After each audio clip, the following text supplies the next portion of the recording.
美国如果真的要打伊朗，应该是属于惩罚性的战争。第一个，它并不是要征服伊朗；第二个，它要斩首行动又跟委内瑞拉性质不一样。这个伊朗总统就是光绪皇帝嘛，然后哈米尼就是慈禧太后，因为从此慈禧太后的权力就归于光绪皇帝。他就真的当总统，他现在根本什么权利都没有，就是傀儡啊！伊朗最大的威胁就是通货膨胀，就是货币贬值，这两个问题他不解决，他这个政权迟早会倒。我们是需要来看到，就是从去年乱到今年都还在乱的一个中东局势哦。那么如今呢，距离美国要对伊朗进攻，真的只差一个命令了吗？因为《华盛顿邮报》揭露了，华府呢还有中东的官员，他们几乎14日的时候是一致认定的，美国总统川普他即将要再度空袭伊朗。大家还记得前段时间有一个午夜重锤吗？当时是打击伊朗的核设施哦，但是这一次呢，打击的目标就是要瞄准伊朗的最高领导人哈米尼了。那实际的部署我们来看到啊，华府跟中东的官员认定呢，可能日前就是要动手，但最后一刻喊卡了。当时发生了什么事情？像是华盛顿就向盟国示警，船舰跟战机呢全面调动起来，还有卡达的这个乌代尔空军基地哦，也收到了撤离命令，就怕一触即发，伊朗马上对这个地方展开这个报复的行动。然后高阶的安全顾问，你们也都别睡觉了，熬夜待命，川普总统的随时的掌控。结果最后啊，大家都在看什么时候呢，伊朗会浮现火光。结果最后呢，没有发生，因为有消息人士说，川普在最后一刻他收手了，他没有打。消息人士点破呢，这个关键就是美方现在评估之后，他们认为哦，光靠空袭啊是没有办法彻底击溃伊朗的，没有办法造成一个政权的更迭。那么川普的主要目的呢，还是要瓦解跟削弱哈米尼政权，那出手就要达到一击必杀的这一个效果。于是呢，美国现在等待林肯号航母到位，那斩首行动还没有结束哦，可能未来2到3周都还有可能随时发生。而伊朗方面呢，只回应了一句话，他们的总统说，如果你敢打哈米尼，那就是对伊朗发动一个全面战争，这个是没有任何讨论空间的哈。好，我们先请教舰长，现在等待林肯号的目的，安全牌考量是什么？那如果真的美国跟伊朗全面开战了，美军还可以像之前他们深入委内瑞拉那样子的这个兵毫未损，就直接把人抓到吗？跟伊朗这样真的打起来，要全身而退不太可能吧？的确是啊。那其实美国只要想要对外那个用武的时候，美国总统的第一个想象就是我的航空母舰在哪里。可是如果说我们看最新的一个有关于在中东的一个位置的话，对不起，一艘航空母舰都没有。那所以他就把原来在南海的这艘林肯号直接的调过去。可是林肯号，如果我们来看昨天的位置，也就是星期日的位置，其实他连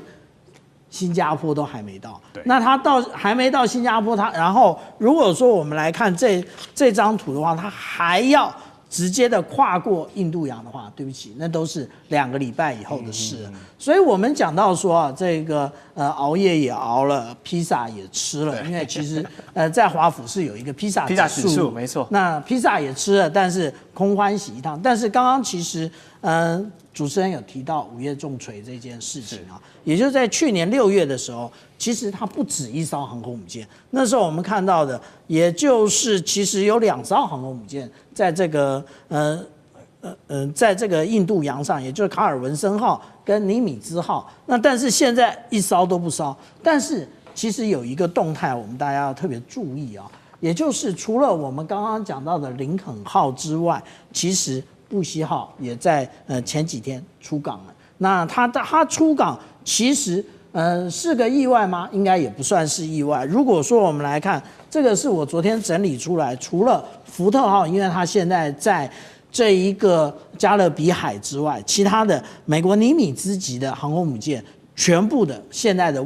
确切的位置以及最后一次部署到底在哪里，我们就可以看到，其实尼米兹号它虽然在布雷默顿，可是它是即将要汰除的。那美军其实是保持着2艘向着太平洋，然后另外呢是有2艘向着这个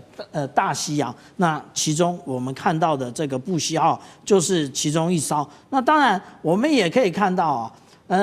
在这么多航空母舰上，为什么它好像如果我们这里标注的只是一个港口，例如说圣地亚哥的话，那就代表其实它并没有那个进行维修，它其实都是可以立刻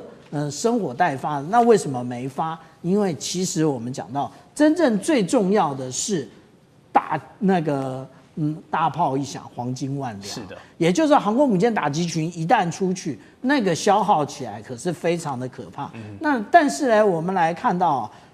实际上来讲，对于美国而言，那他在去年所发布的这一个国家安全战略，它其实已经慢慢的要淡出这一个中东了。但是他有特别强调，有关于霍姆兹海峡以及红海的部分，它要保持通航。那现在其实有关于伊朗的问题，就是霍姆兹海峡的部分。那霍姆兹海峡其实决定了整个中东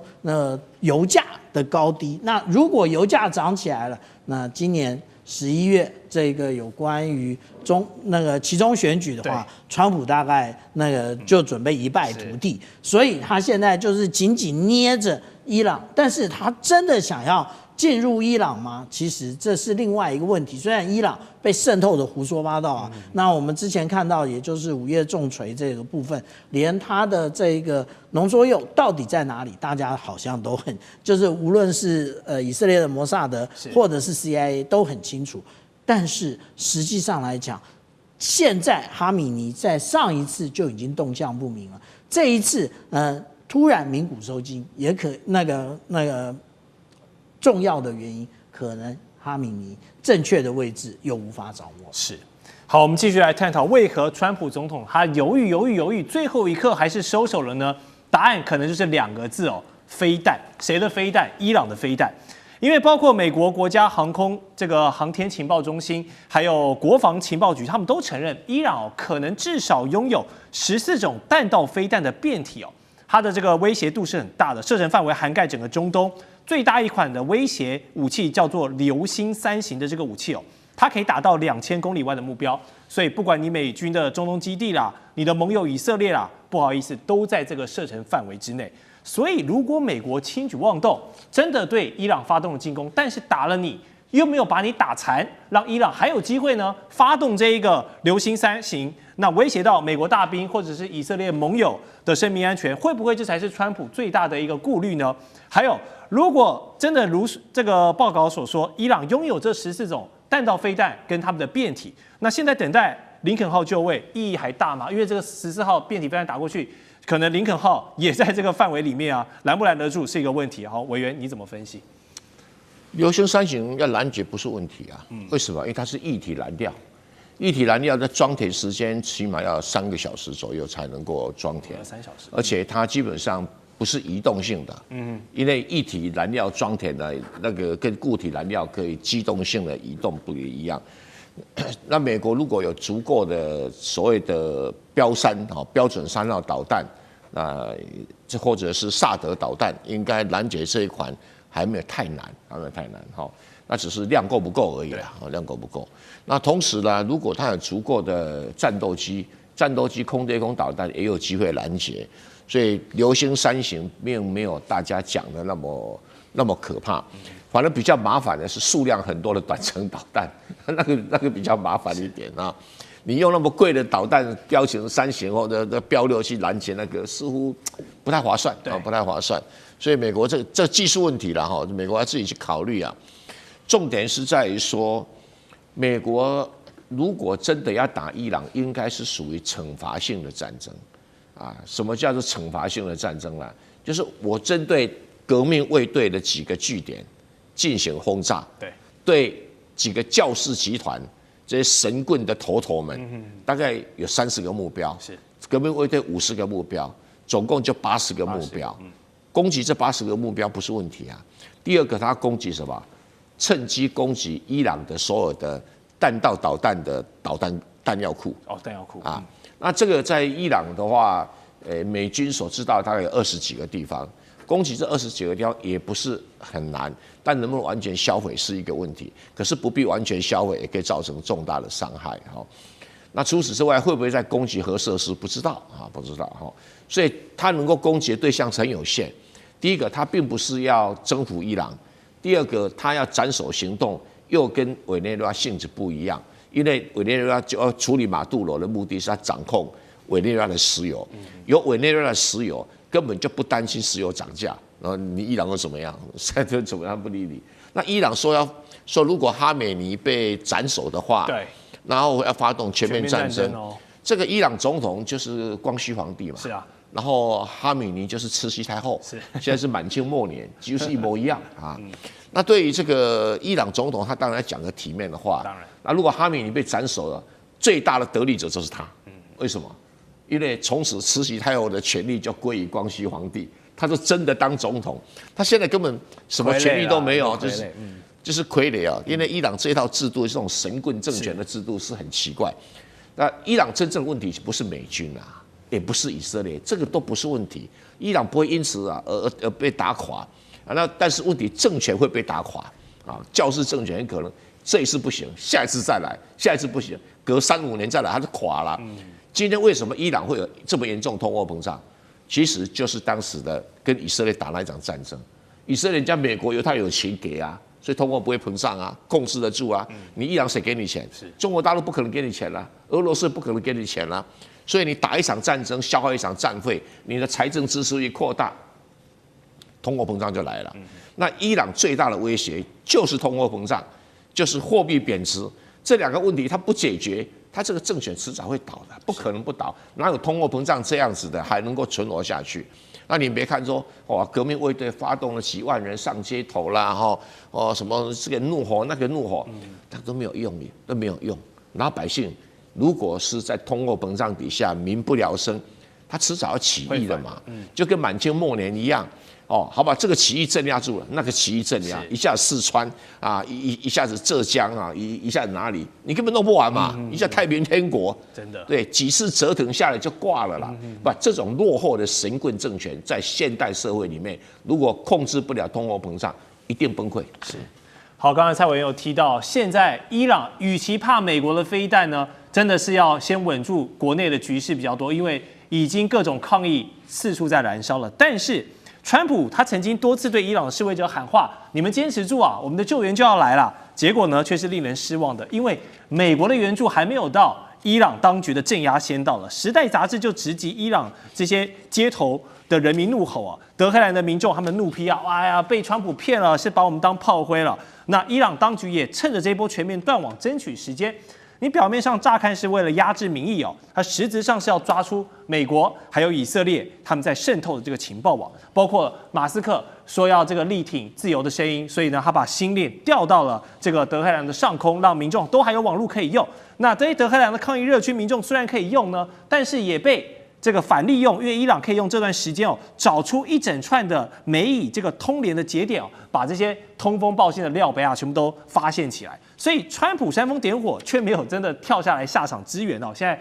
船还在掉，还要等待一下。那受伤的都是这些示威者，反倒给了伊朗来这个处理谍报战啦、反这个亲内鬼的这个战前整肃的一个机会哦。所以杨老师，你怎么来点评现在美伊这样子一来一往的操作？这一回合，你觉得谁占了上风？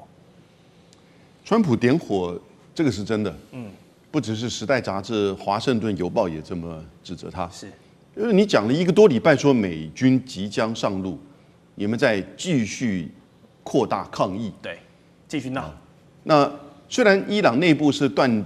网哈，可是它有很多的外界的这些管道传送资讯进去，也从内部得到资讯。因为过去随着伊朗在1979年的革命，然后转变政权的时候呢，很多往外到西方国家的伊朗人组织了很多的团体，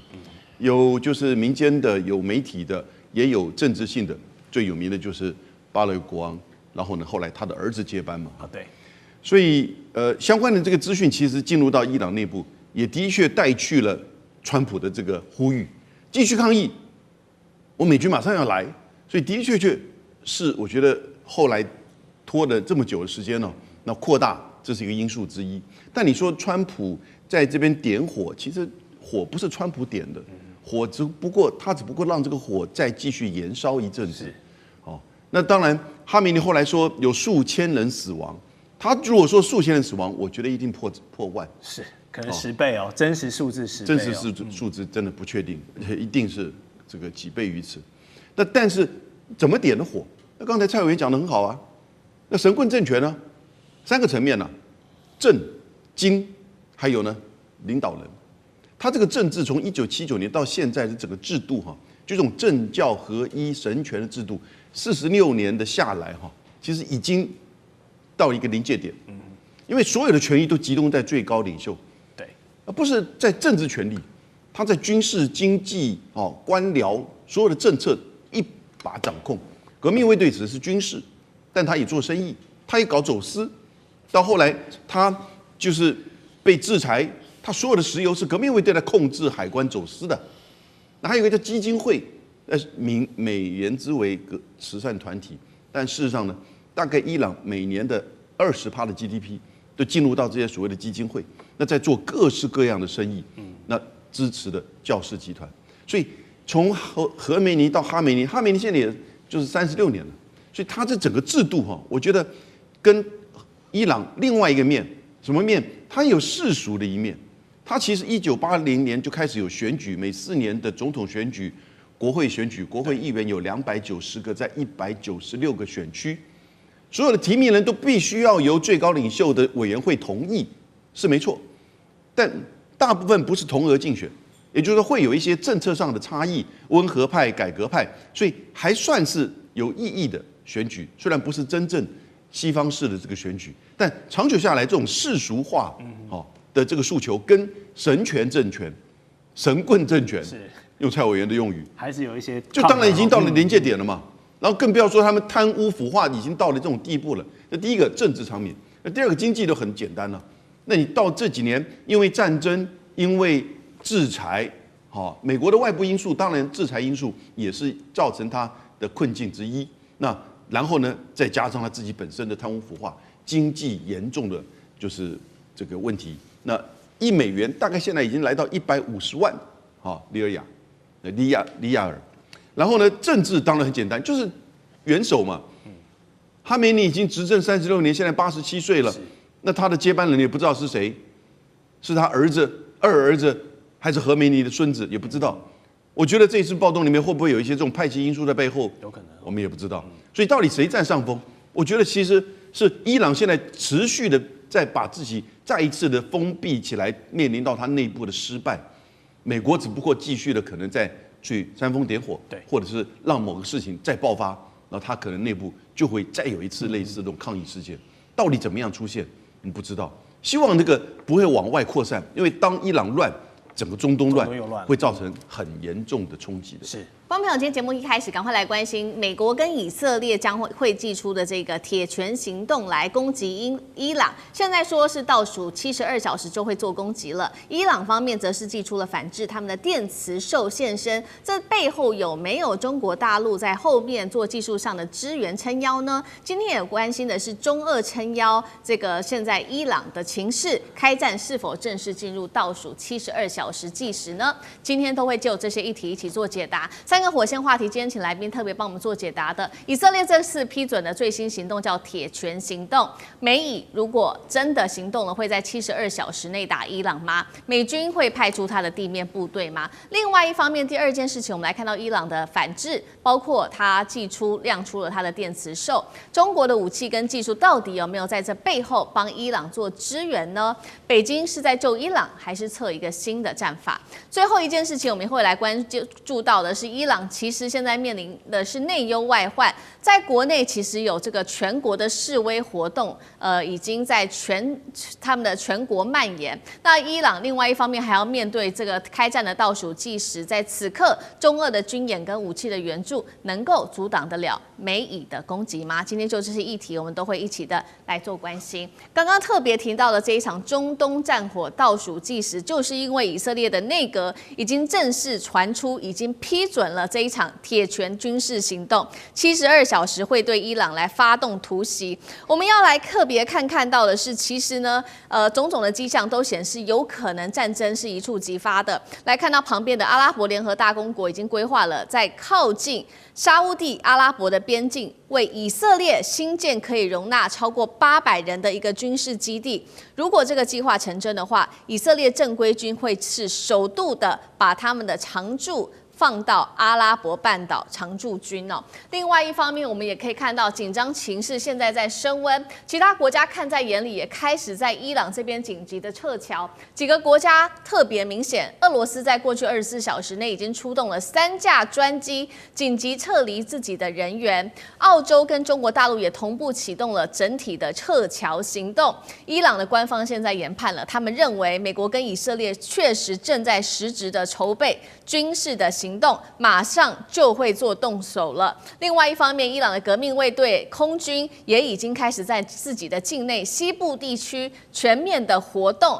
为的他们已经讲得很清楚了，除了对抗自己民众示威之外，对外还有这种外部势力的干扰，他们都想要来做镇压。那么伊朗也祭出了相关的反制哦，以色列祭出了这个铁拳计划，伊朗则是秘密研发它的电磁兽系统。现在呢，这个电磁兽已经正式的进入战略服役了，目的是要瘫痪对方的通讯、无人机跟精准打击能力的一种反杀的杀器。好，节目一开始要特别请教厉将军怎么看了。先是以色列批准的这一场铁拳行动，72小时真的开战倒数了吗？这会是斩首还是一场全面的战争？地面部队美国的部分会马上进来吗？伊朗则是有亮出它的电磁兽做反制，能够瘫痪美以的空优，再加上无人机吗？背后中国的角色又是什么？厉将军怎么看？我认为说美国跟以色列这场仗一定是如这个箭已经在弦上，非打不可了哈。那为什么会这样呢？因为我们从去年6月13号到6月25号，以色列跟伊朗彼此互相用空袭的方式作战。我们从这场战争里面就可以看出来，伊朗对以色列已经是也可以称之一场不对称的作战。因为以色列它这个主要的作战战力，包括战机，包括地面部队，都比伊朗要强很多。但是伊朗可以借着这种高超音速导弹可以打垮以色列，这是不争的事实。那对以色列来讲的话，这是危急存亡之秋，尤其他国家没有任何的战略纵深。那如果说是当以色列强大，或者是他的导弹弹药库数量多到可以再一次对以色列发动攻击，那我觉得以色列将会遭遇到灭国之灾。在这种状况下，从历次的以阿战争5次的以阿战争，我们都看得到，以色列一直是采取一种策略，就是先下手为强。所以这次我相信他还是会先下手为强。那现在我觉得这场战争已经展开了哈。刚开始这个不是靠着就是所谓的这种军事武力的作战，而是靠一场情报或者是群众战已经展开了。所以情报战我们看到，我认为摩萨德或者是美国的 CIA 早就已经渗透到以色列各个这种从政府高层一直到民间各个层级，大概都已经渗透进去了。然后在这边，现在我们看到伊朗自己国土里面总共有250几处的地方发生所谓抗议，甚至于暴动，而且是暴动越演越烈，甚至传出说有这个2000多人被捕，有30-40人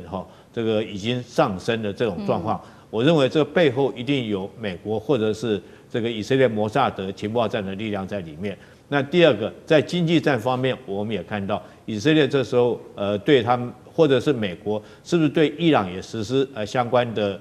经济跟情报战，让伊朗在短短的时间之内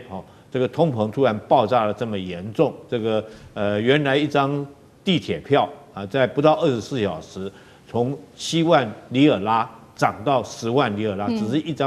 张地铁票，它通膨速度是超乎想象。所以伊朗老百姓当然生活不下去，在这种状况之下，我觉得紧接着下来就是实质上的军事行动。那我认为这是军事行动，那以色列也会吸取上一次这个6月份那次去年6月份战争的一个作战经验，它当然绝对具有100%的空中制空作战的能力，但是它上次缺少的是地面作战。那我认为它会主要针对2个目标来做打击。第一个目标就是斩首作战针对哈米内尼对他来实施斩首作战，针对这个伊朗的这种精神领袖、最高精神领袖来实施斩首作战。那第二个要打击目标，也就是他最担心的核子武器来做打击目标。所以我认为这次除了说是之前延续制空作战的优势之外，另外也有可能采取地面的行动，但是这个地面行动应该不会是采取全面入侵，因为伊朗国土面积非常广大，那你全面入侵你要用的兵力是非常的庞大，那美国大概也不愿意再做重蹈阿富汗的覆辙，所以我认为他会采取的是这个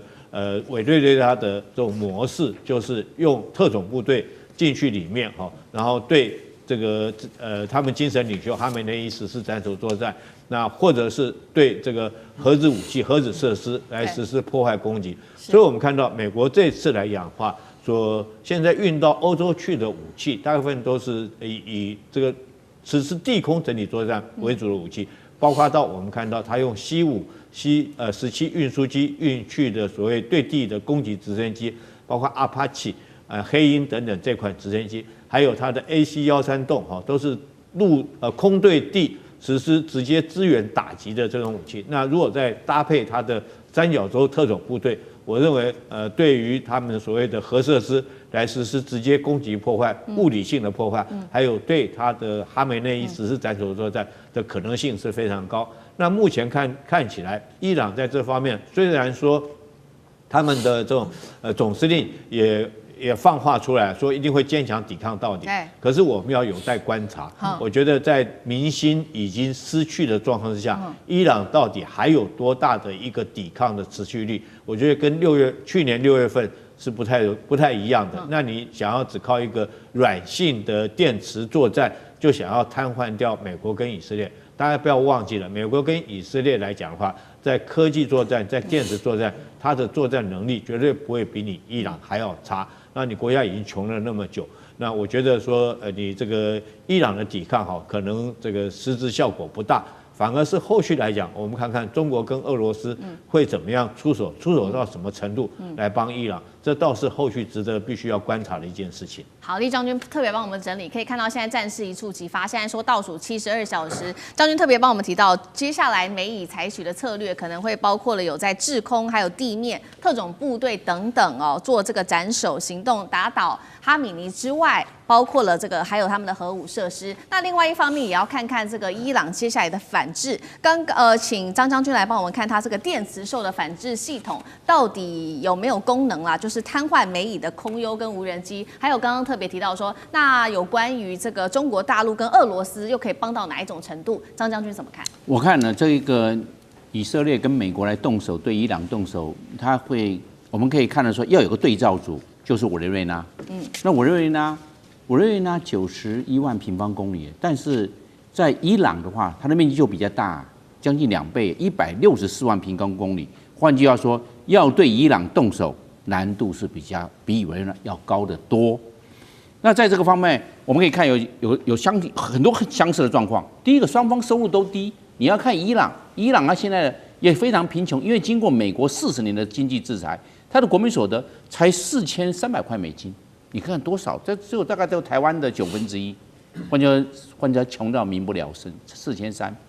然后人口又多，8800多万呢，快要将近1亿的人口。伊朗是换句话说，它经济的包袱是非常沉重。第二个，社会非常动荡，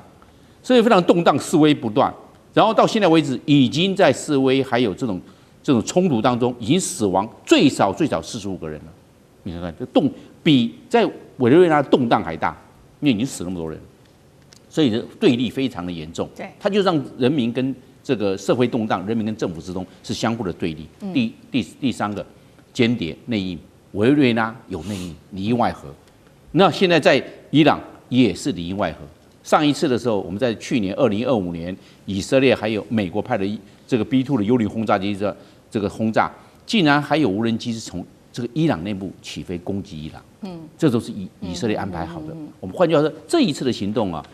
是摩萨德跟美国的 CIA 中情局合作，那这样又不一样。我们知道那一次的美国还有以色列在去年冲突对这个伊朗实施这个攻击的时候伊朗完毕之后处决了好多的间谍，出去，报那个媒体上我都有看到。那现在有没有？我认为还有。那这样子的话，换句话说，又是里应外合。那这样对伊朗动手，我认为不是光只是72个小时的这些动手，我认为先军事上这个极限施压，让伊朗这一方面的军事上的压力非常的沉重之后，再动手，再下手。我认为2种，第一个，我认为擒贼先擒王。先斩首，对哈米尼以及他最高的政府的领导阶层动手，因为他现在有培养一个叫做理查巴勒维啊，理查巴勒维现在流亡海外啊，就是美国要培养的嘛。对，这巴勒维他是以前是王，理查巴勒维他是王储嘛，把他们除掉之后，他才可以回去啊，领导这一些这个反抗哈米尼领导的这些社会大众、平民百姓啊。所以你看，美国他都有预先培养这些人。那您刚才所说的这个中国大陆所提供的电磁兽，我认为这个管不管用？美国跟以色列会用反辐射飞弹的，你一发射电波，反辐射对着你电波就下去，你这样怎么？你发射电磁波是软杀，以色列跟美国可是硬杀哦，反辐射直接把你炸掉。以色列跟美国对伊朗会动用3个战略目标，第一个防空飞弹，因为这个对无人机也好，对轰炸机也好，或者对逆中战机也好会有威胁。先把这些防空飞弹把它除掉。第二个，关通系统炸掉。美国不是对这个委内瑞拉炸掉它的关通系统雷达站嘛？一炸掉之后变瞎了。虽然逆中战，但是不要忘了，以色列或美国也会派出 F-15或者 F-16，这还有甚至有美国可不可能派 F-18的超级大防风？这个不是逆中。那但是把它炸瞎。是这个样啊。那这样子，第3还有什么？第3个炸机场。这个伊朗也是有一些机场啊，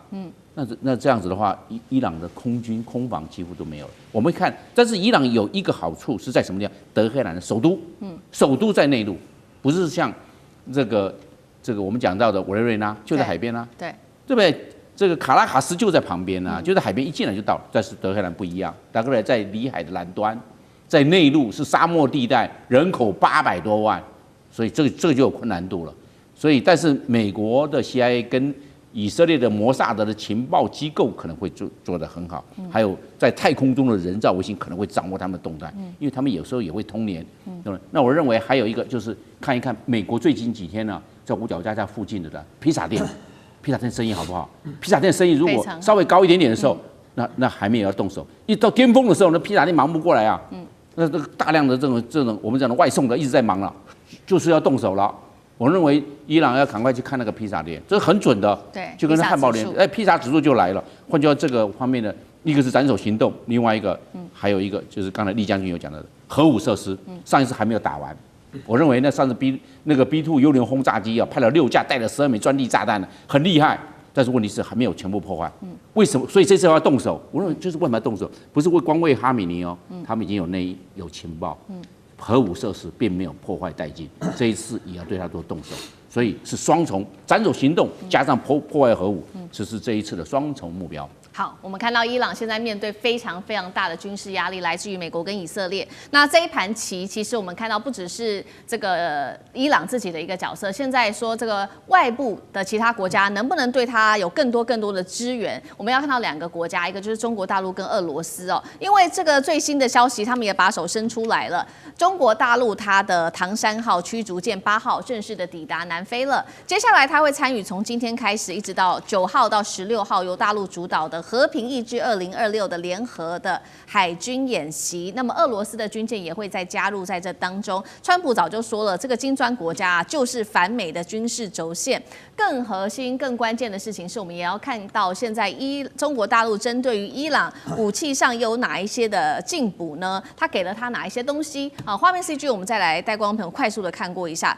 数千吨的军用固体火箭燃料、飞弹零组件、长程防空飞弹系统传出。还有下定了100架的歼10C， 接触到了包括了红旗9B 跟歼20，还有这个神农的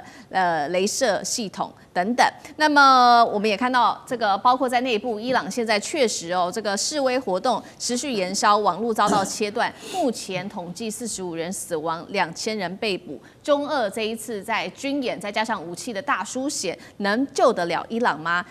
中俄会做到哪一种程度，也是一个问题。委员怎么看？其实坦白讲，伊朗从上一次的美国长城的这个奔袭轰炸之后，就从来没有放弃过要把伊朗打趴这件事情。所以上一次在美国做了那一场这个非常短暂的攻击之后，其实伊朗心中大概一直都没有买单过了，他心中一直在犯嘀咕，他也不认为说这个伊朗的这个核武设施真的被摧毁了，只是碍于川普的面子，他只好吞了。所以在过去这段时间，其实伊朗一直都没有停止下来了。就他认为这个以色列一直都没有停止下来，他认为伊朗是他最大的威胁哦，所以他无论如何要把伊朗打趴为止哦，他这才能够消除他心中的隐忧。那么因此这场战争看起来似乎已经是箭在弦上了。那有几个点可以看得出来是在箭上弦上的原因，是因为这一次在伊朗内部的整个反政府的示威。长久以来，这就是不要说摩萨德啦，这是 CIA 在全世界最擅长玩的游戏嘛。所以过去这么多年来，我们看看全世界的颜色革命、阿拉伯半岛的茉莉花革命，这些革命背后真正的操控是谁？不要讲别的，讲台湾的太阳花学运，它背后是谁？讲香港的雨伞花学运背后又是谁？通通都是 CIA 啊。当 CIA 秀出了他所有的手段跟最后的底牌的时候，就代表说这一次就是摊牌了。那这一次如果摊牌完这个示威运动完了之后，他又没动手，那这些人就平白无故都曝光了。所以对他来讲，他不管是找巴勒维王朝的人出来放话，然后不管是动用了所有在这个伊朗民间 CIA 或者是摩萨德长期安插的这些势力，发动了各式各样的反政府示威，其实都代表说他们准备要毕其功于一役了。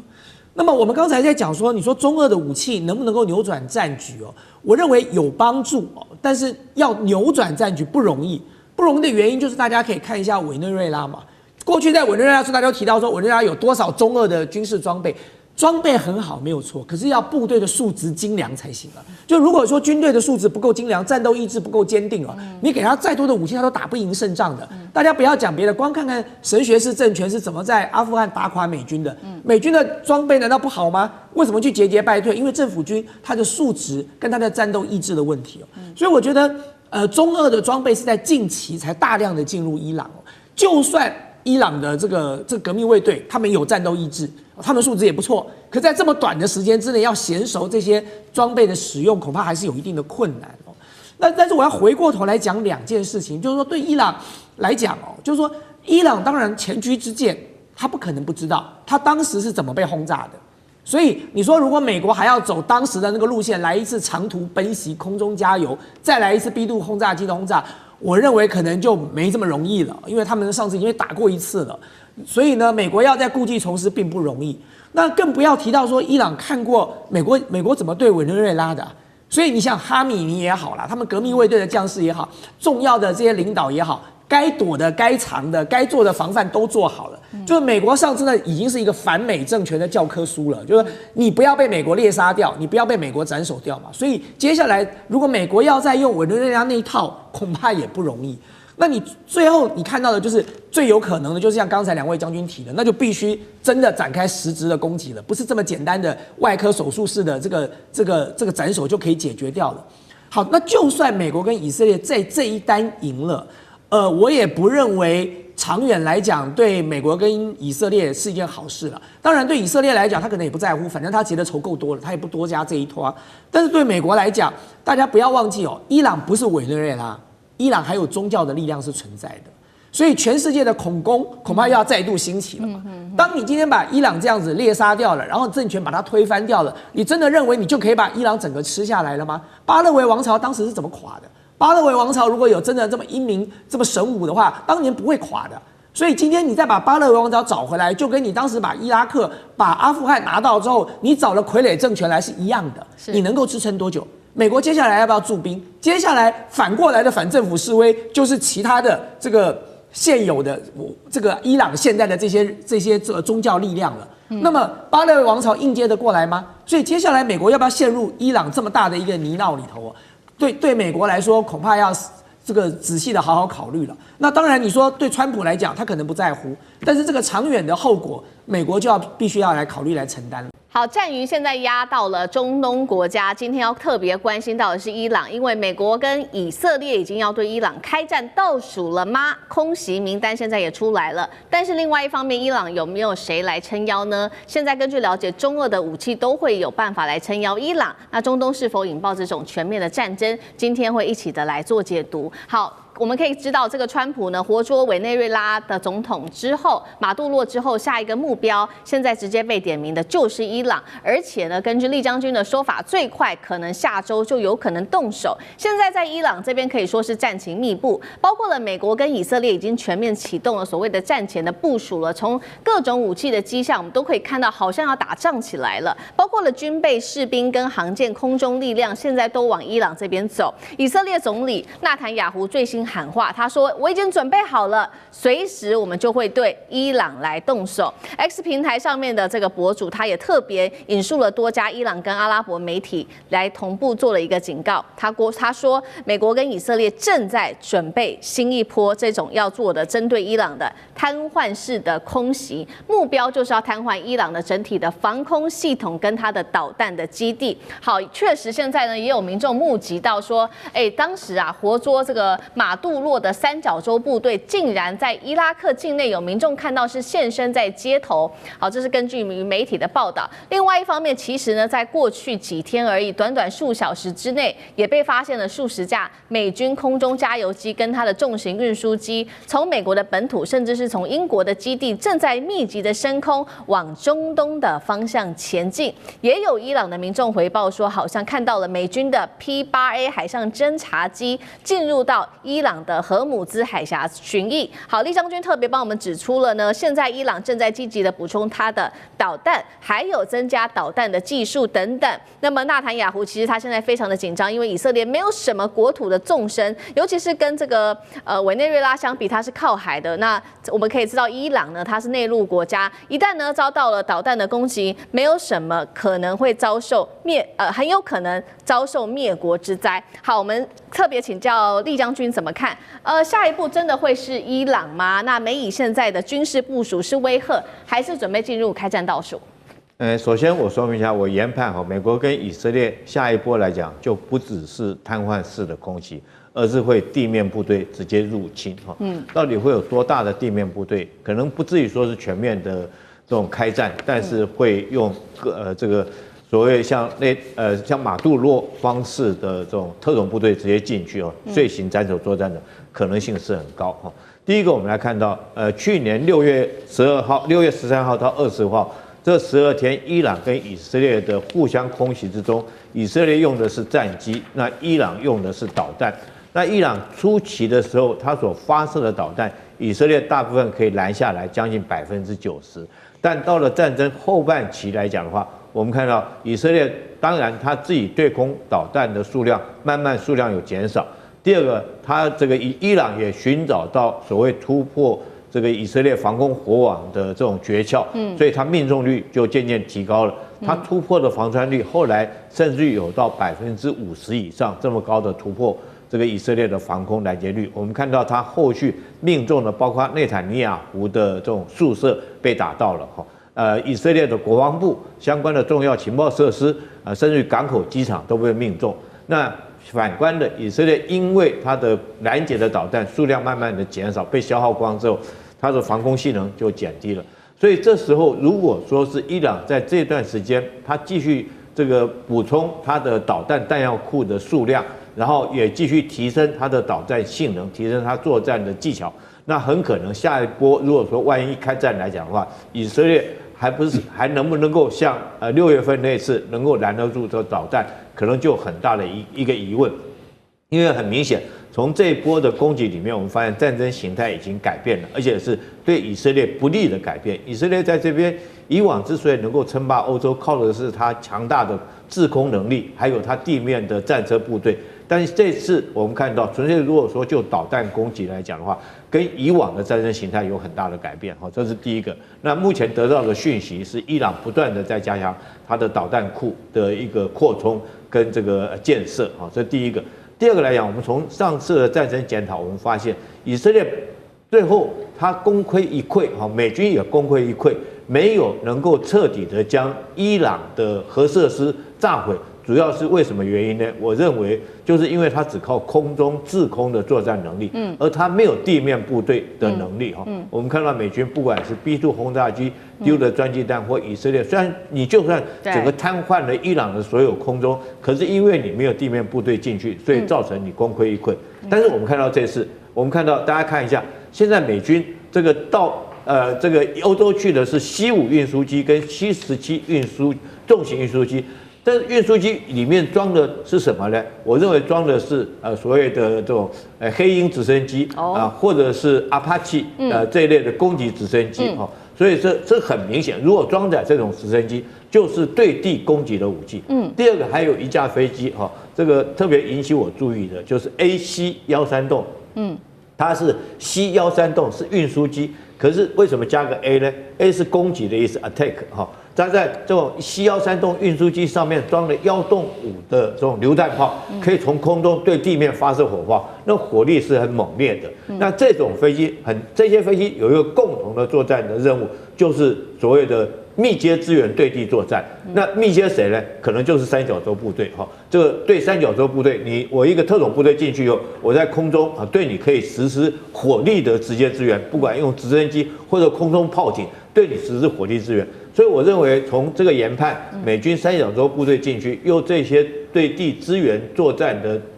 这个战斗机到了这个欧洲地区，极可能会在短时间之内，美军这次会采取这个除了说空中作战之外，它很可能会采取对地的攻击。那目标很可能就指向他们的精神领袖哈梅尼亚。那哈梅尼亚目前好像也策划了他所谓的 B 计划，准备要逃亡到莫斯科。我觉得整体看起来是这种感觉。好，确实现在确实，我们请导播放到下一张 CG。哈米尼现在确实根据了解是有这种逃亡的计划。那其实背后就是因为有俄罗斯的协助之外，其实呢也有来自于中国大陆的帮忙。我们来看到，不管是俄罗斯或者是中国大陆，现在为止，除了刚刚厉将军帮我们提到的伊朗补进了非常多的导弹，增强自己的导弹之外，其实中俄也非常的给力给了许多的武器。等一下一起来看。那其实伊朗现在内部也有许多自己的危机，包括它的这个抗议早就已经延烧了快要2个星期了。那现在当地呢1半以上的省份50多座城市都不断的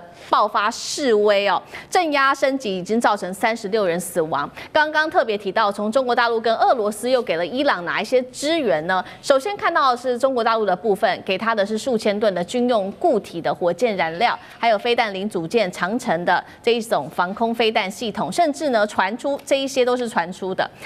下定了100架的歼10C，疑似还有红旗9B跟歼20等等。那么德黑兰的街头更是拍到了大陆制的反无人机雷射系统神农系统，真的是这样子吗？来看到俄罗斯了，2天之内2架5架俄罗斯的运输机降落在德黑兰，传出这当中还包含了这一款浩劫攻击直升机，甚至也有消息指出，确实哈米尼是不是已经在俄罗斯的帮忙协助之下，接下来会启动逃亡的这个 B 计划呢？必要时就会到俄罗斯去避险。所以接下来要特别请教赖老师怎么看了？中俄武器真的要来帮忙了吗？能够打下以色列跟来自于美国的攻击吗？甚至有可能反击吗？赖老师怎么看？我觉得这个情势是有点混乱有很多讯息都是谣言很难去证实它是真的还是假的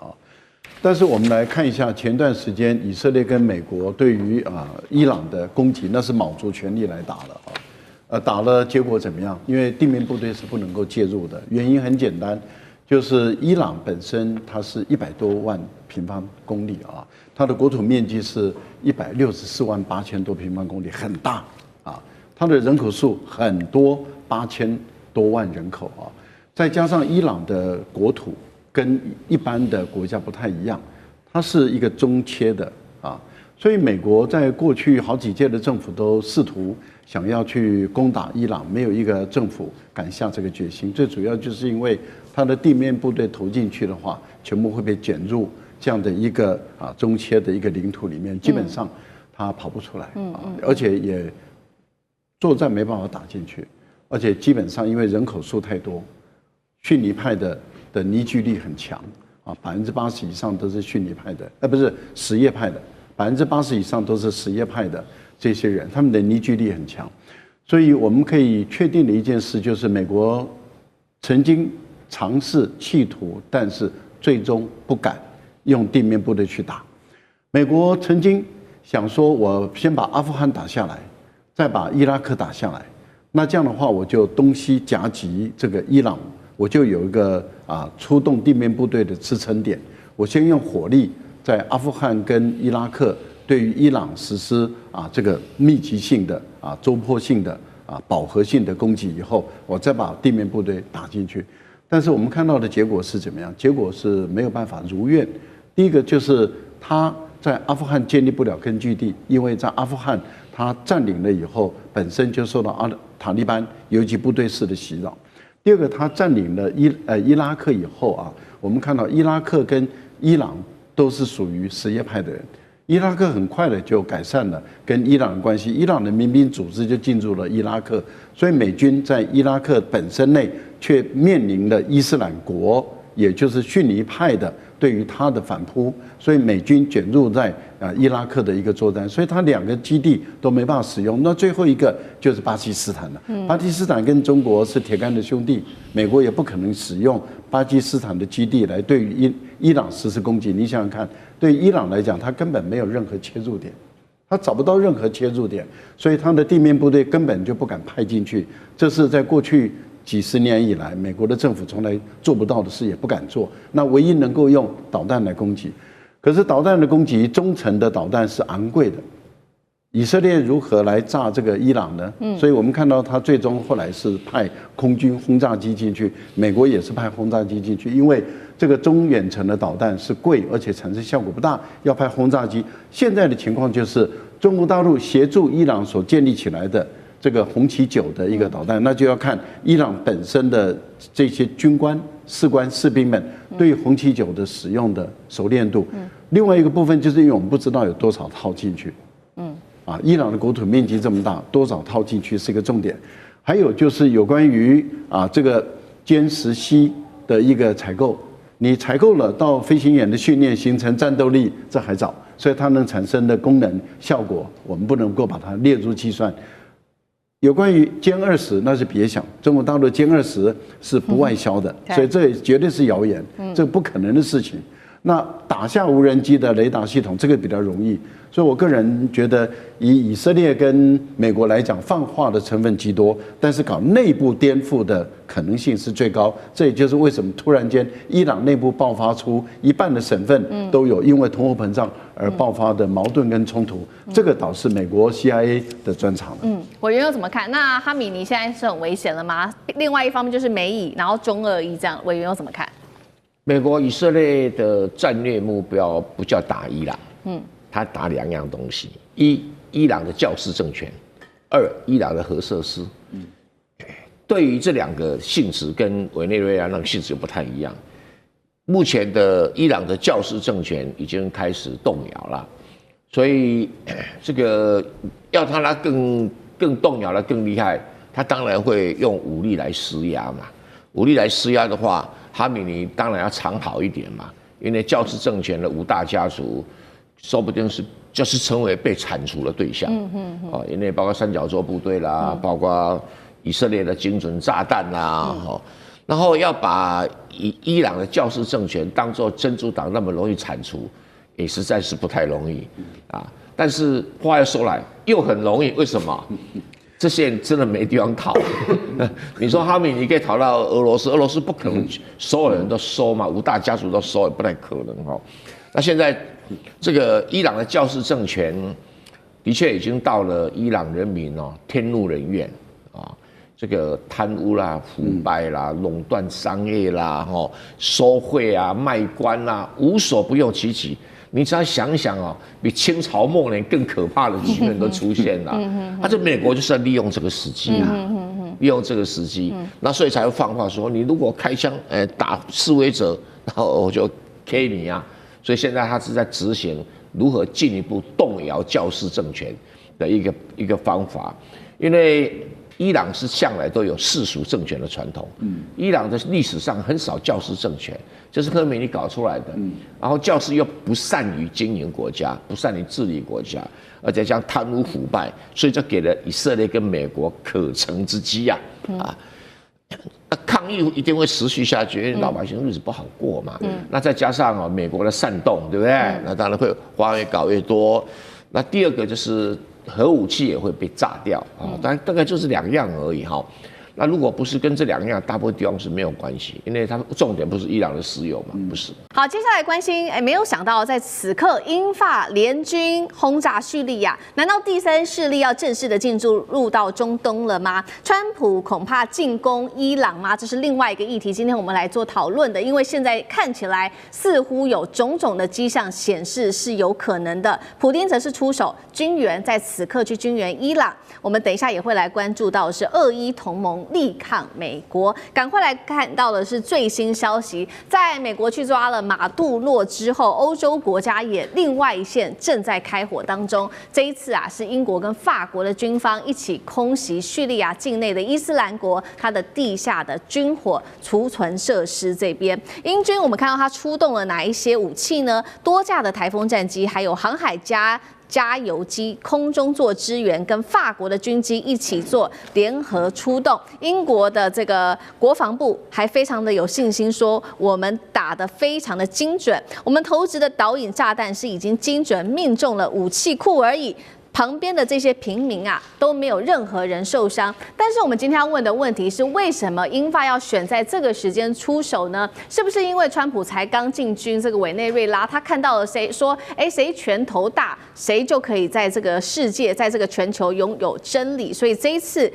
到底英法，我们看到过去他们在有关于巴勒斯坦的问题上面意见是不一样的，为什么这个时候突然间团结起来了？难道是真的要反恐吗？还是他们在声援美国？难道英法这个第三势力接下来也要正式的介入中东国家吗？大使怎么解读？表面上是声援美国啦，因为美国前几个礼拜他们有几个在这个伊拉克的这个叙利亚的美军被这个伊斯兰国的这些派系给他杀掉了，所以川普震怒，他就派飞机去轰炸，所以就是说美国先动武在先了。那这个表面上英法是声援美国，那反恐的话，我觉得当然也是理由之一啦。不过真正理由，我觉得他们就是英法要展现欧洲这个军事力量的这个，目前还算没有完全被怎么讲，被排除在国际强国之林啊。这个对于英国、法国本身的振奋国民的国家这个国民的这个信心，提升执政者在国民心中的这个地位这个影响力更大。你说这个叙利亚那么大，沙漠那么大，跑到那个中间去投几颗炸弹，对，那表示他有这个能力啊，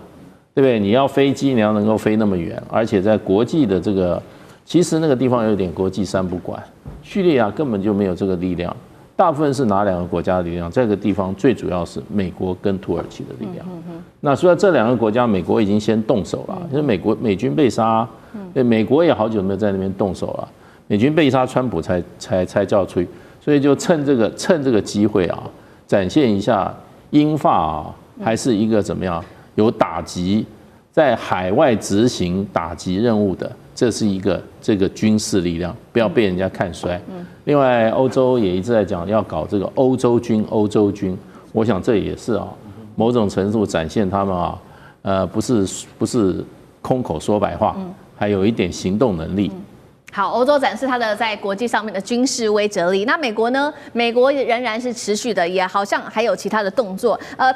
川普才刚威胁完委内瑞拉，现在呢看起来有可能下一个被打的国家是不是就是伊朗呢？因为我们看到伊朗呢，先前不是有这个为期2周的抗议的这个示威吗？造成多人死亡那么川普也特别讲说，如果呢你再让抗议者死亡的话，会对伊朗进行更严厉的打击。结果这话才说完没多久，我们看到被美国视为重大军事行动前兆的这个叫做五角大厦披萨指数，在1月5号突然间暴冲到1250%。要知道这个数字可是历史上面的新高，甚至高于当时美军突袭委内瑞拉前的770%。所以几个迹象看起来就是这个美国有可能去打伊朗。那么我们也看到其他的讯号，来看到画面上特别列出来，包括美军的无人侦察机最近突然间出现在伊朗的外海，以色列内部也正在讨论委内瑞拉模式是否可以被复制。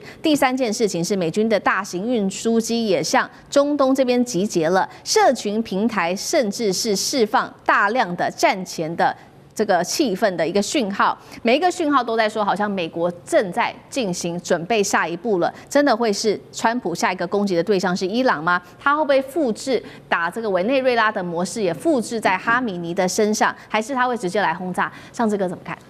首先，我觉得我们要正确的来观察、了解这个伊朗问题。那么，伊朗其实真正的关系人不是美国，是以色列。大家一定要深深记得哦。所以在这个无论这个宗族啊，包括这个信仰以及种族之间的关系，关键者是以色列。而以色列只是非常懂得借力使力，那么跟美国当中可以紧扣在一起。所以过去来讲可能会捆绑在一起，我们从来都认为，因为犹太系统在美国的政治、经济所有各方面无所不在，所以当然仿佛犹太人或背后以色列可以遥控美国的一切的。包括军事在内的决策啦，这是我们传统的思路。可是现在我觉得川普因为跟过去政治人物不太一样，没有容易那么被操控，他算是商人，可是还会精算的啦。所以先前对于以伊朗到现在不断的放话，那么以色列一直来来回回，特别是纳坦雅卢飞奔到美国去跟川普见面了无数次了哦。所以这些的部分都是一个紧扣的部分的动作，因为以色列内部其实也有一些抗争，不反对纳坦雅卢的力量。所以大家忌惮什么呢？忌惮主要是忌惮伊朗这部分到底到现在为止，特别是这1年多以来，有没有跟中国或俄罗斯的军力当中无论防御跟攻击线，我们知道现在其实以色列自己也很辛苦啦胡塞组织当中现在炸以色列跟好像在照3餐吃饭这样乱炸一通很吓人的。所以有关于大国军力这件事情跟伊朗之间的挂钩，伊朗现在的防御跟攻击能力来讲，其实并没有真正被验证。所以现在其实蛮重要的是，到底以色列会动手，美国会动手，关键还在于情报的掌握。我觉得这次委内瑞拉的战争其实提醒我们这一点，就是说，真正的其实斩首行动也好，军力再厉害也好，关键还是在情报的掌握。这是美国最厉害，是展现它一如既往的情报很厉害。所以大国之间，比如说中俄跟伊朗的具体合作如何，我们在委内瑞拉也看到，也都声援委内瑞拉，可是呢？问题是你真正的声援跟帮助来讲，没有精密到让美国可以不突破，所以伊朗我相信也是一样子。我想包括伊朗乌克兰战争，我们看到，明明你普丁你不是也可以斩首泽连斯基都不斩首，拖了3年多，你怎么回事？还是没有能力吗？还是你的情报当中也不见得现在跟过去 KGB 那么厉害了，没有办法突破美国或者乌克兰的保护网。所以我认为这次现在来讲，我们在思考包括伊朗的问题在内，情报系统的掌握好像是现在大国竞争，尤其在军事当中非常关键的一环。委内瑞拉这一次提醒了我们。好，确实我们看到这个美国跟以色列现在都非常的担心伊朗它跟中俄在军事上面的这个军事突破到底到了哪里？所以呢，现在也放话了，有